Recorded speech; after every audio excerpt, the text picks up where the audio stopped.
Kembali di Kompas Petang, Saudara. Anggota DPR mendapat kenaikan tunjangan untuk beras dan transportasi naik. Mereka juga mendapatkan tunjangan rumah dinas. Total anggota Dewan bisa membawa pulang 70 juta rupiah per bulan. Publik ramai membicarakan naiknya tunjangan anggota DPR RI.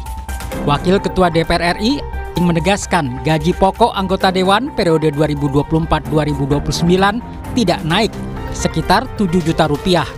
Yang naik adalah komponen tunjangan seperti beras hingga transportasi.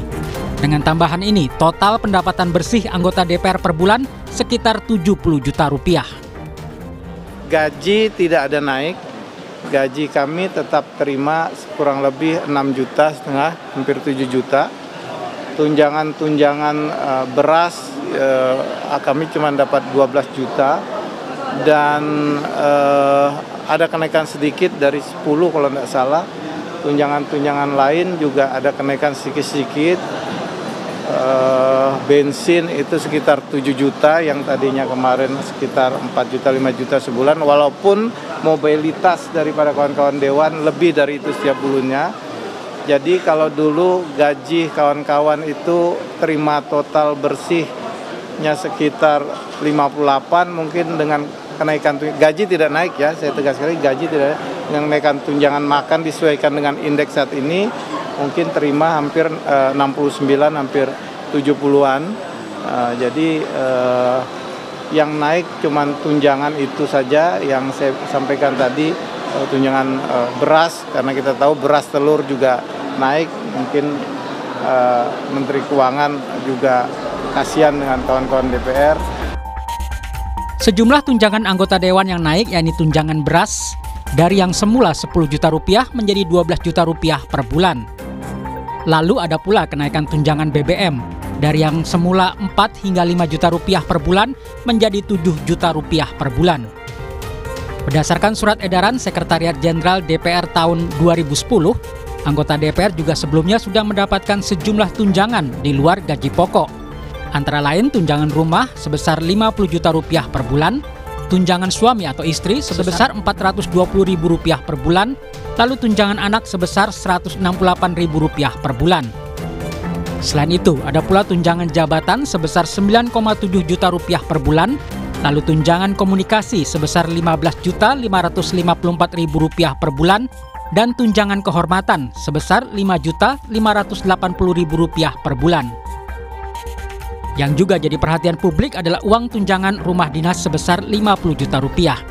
Anggota DPR sekarang tidak lagi mendapatkan fasilitas rumah dinas seperti periode sebelumnya. Namun sebagai gantinya mereka mendapat tunjangan rumah jabatan anggota. Wakil Ketua Komisi 3 DPR Ahmad Sahroni mengatakan pemberian tunjangan 50 juta rupiah lebih baik dan efisien daripada mendapat fasilitas rumah dinas.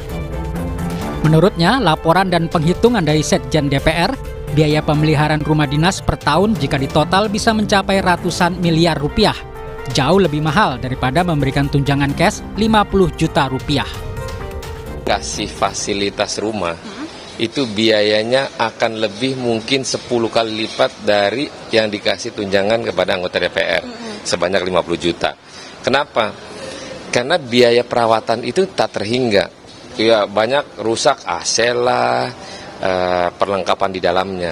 Kenapa waktu itu banyak yang kasih masukan lebih baik dikasih tunjangan tunai, di mana tidak memberatkan negara agar posisinya tidak anggaran negaranya tidak terganggu.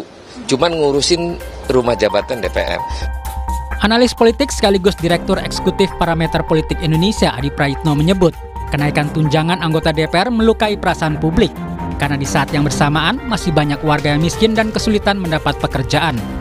Menurutnya, di tengah efisiensi anggaran, kenaikan tunjangan ini malah menambah beban negara.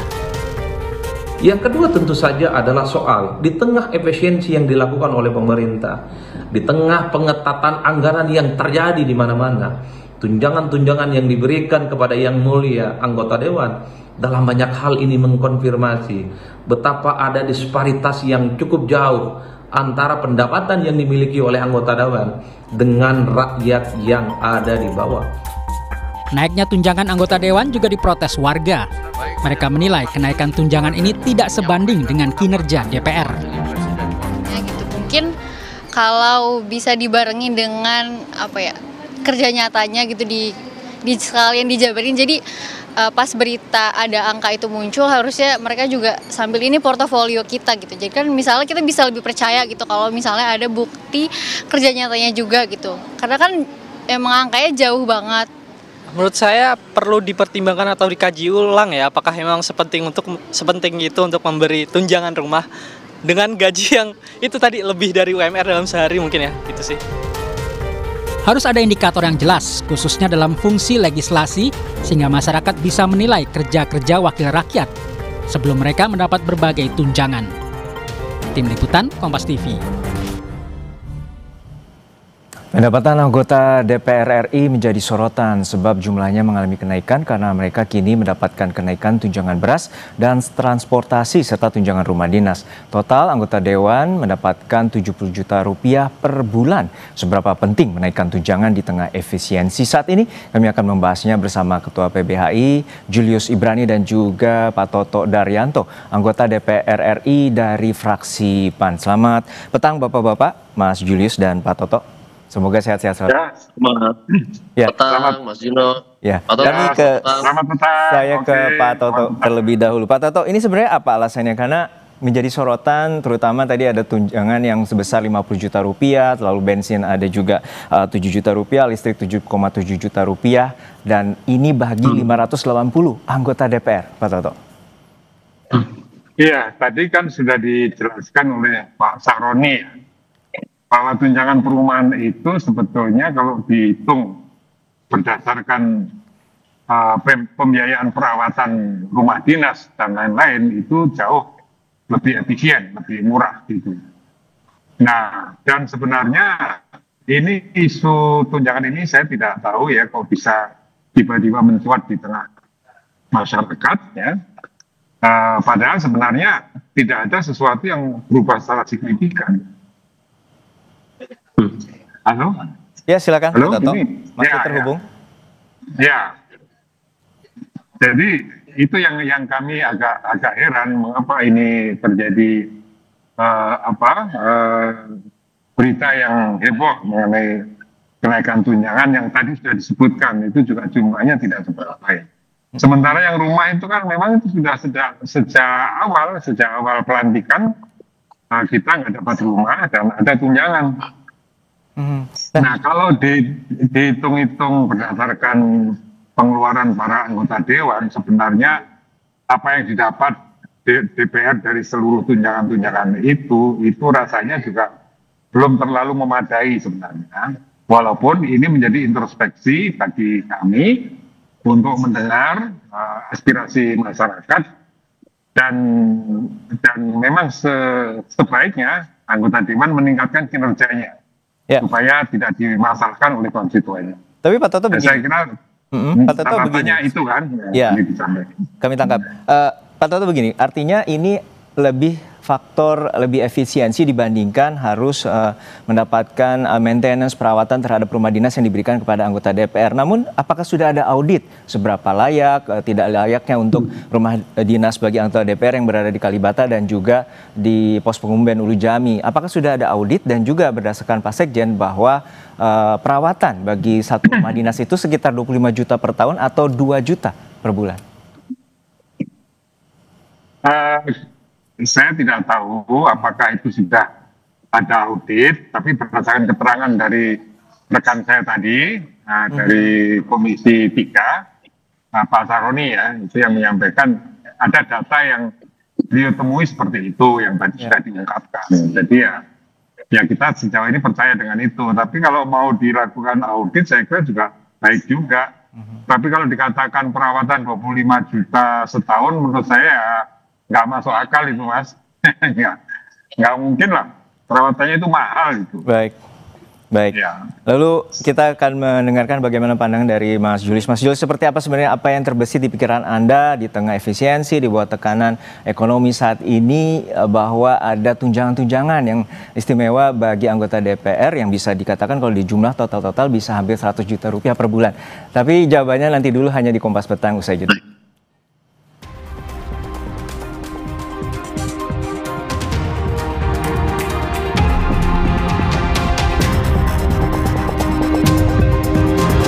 Kembali di Kompas Petang, kembali membahas terkait dengan tunjangan yang diterima oleh wakil rakyat, dan saat ini kami membahas dengan Pak Toto Sudaryanto dari anggota DPR fraksi PAN dan juga Mas Julius Ibrani, Ketua PBHI. Namun kami kembali ke Pak Toto. Pak Toto, sebenarnya tunjangan ini sudah diterima dan juga benarkah ada koreksi terkait dengan besaran tunjangan, terutama tunjangan beras? Maksudnya koreksi yang disebut kenaikan itu ya? Halo? Ya, betul Pak Toto, silakan.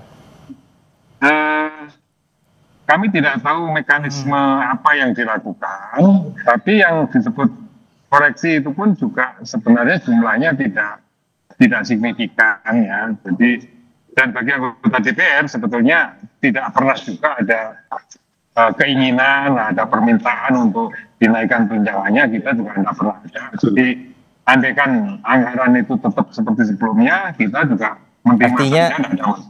Artinya revisinya tidak, koreksi dari tunjangan itu juga tidak begitu signifikan, dan juga saat ini proses penerimaan juga sudah diketahui oleh pihak anggota Dewan sendiri ya Pak ya? Ya, saya kira setiap anggota Dewan menerima sesuai dengan yang dianggarkan. Baik, kami ke Mas Julius. Mas Julius, seperti apa sebenarnya pandangan Anda bahwa di tengah kebijakan efisiensi dan kemudian situasi ekonomi saat ini adanya pemberian tunjangan bagi anggota Dewan atau wakil rakyat? Yang pertama, kami lihat di sini ada satu kebijakan yang menentang realita dan juga program pembangunan dari negara, bukan hanya pemerintah gitu ya. Kita tahu bahwa Menteri Sri Mulyani sedang berjuang keras bagaimana mencatatkan gitu ya target penerimaan negara lewat pajak dan segala macamnya, di mana rakyatlah yang paling banyak dibebankan terhadap kenaikan pajak itu.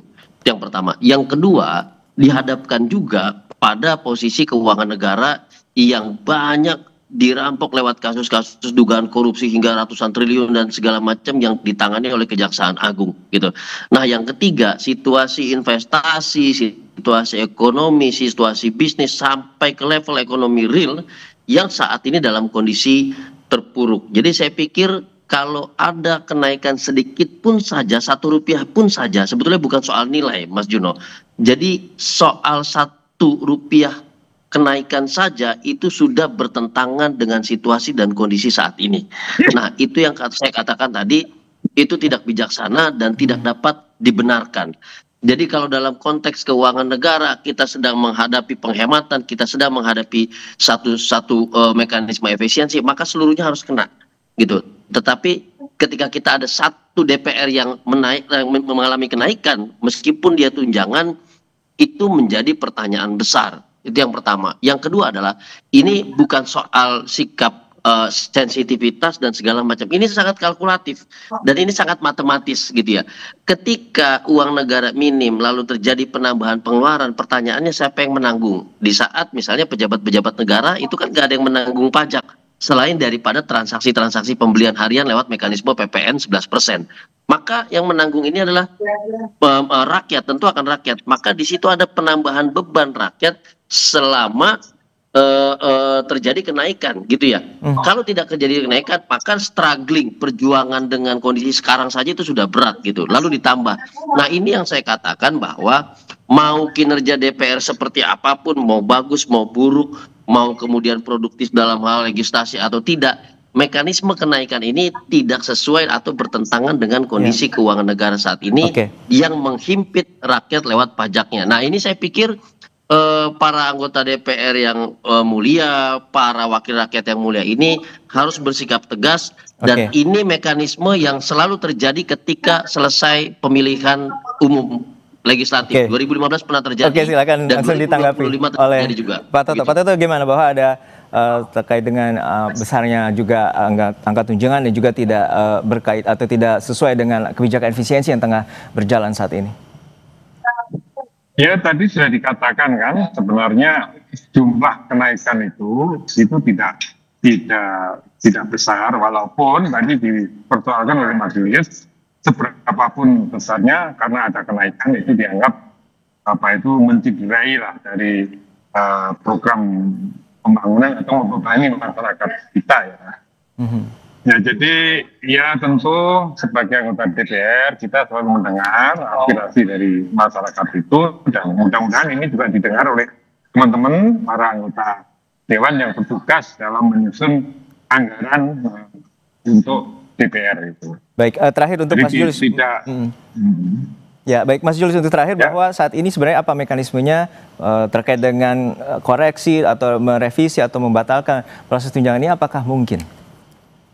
Sangat dimungkinkan, amat sangat dimungkinkan. Kesekjenan itu harus menunduk pada kebijakan keuangan negara di tangan Menteri Keuangan. Harus realistis pada situasi keuangan dan perpajakan saat ini dan kondisi keekonomian kita apakah mampu memenuhi itu semua. Jadi saya pikir wakil rakyat harus mewakili kondisi rakyat. Kita percaya penuh wakil rakyat akan mengikuti penderitaan rakyat yang saat ini dibebani oleh banyak pajak dan berusaha untuk survive dalam kondisi ekonomi yang begitu sulit. Gitu Mas Juno. Baik, terima kasih atas perspektifnya Mas Julius Ibrani, Ketua. Paham ya. Baik. Jadi Mas, halo. Ya, silakan singkat saja Pak Toto, silakan. Ya, artinya kami semua paham dengan penjelasan Mas Julius tadi, dan ya kita serahkan penuhnya kepada pimpinan untuk mengambil kebijakan. Baik, terima kasih atas semua masukan. Baik, terima kasih Pak Toto Daryanto telah bersama kami, anggota DPR dari fraksi PAN, dan juga Mas Julius Ibrani, Ketua PBHI, telah berbagi perspektif bersama kami di Kompas Petang.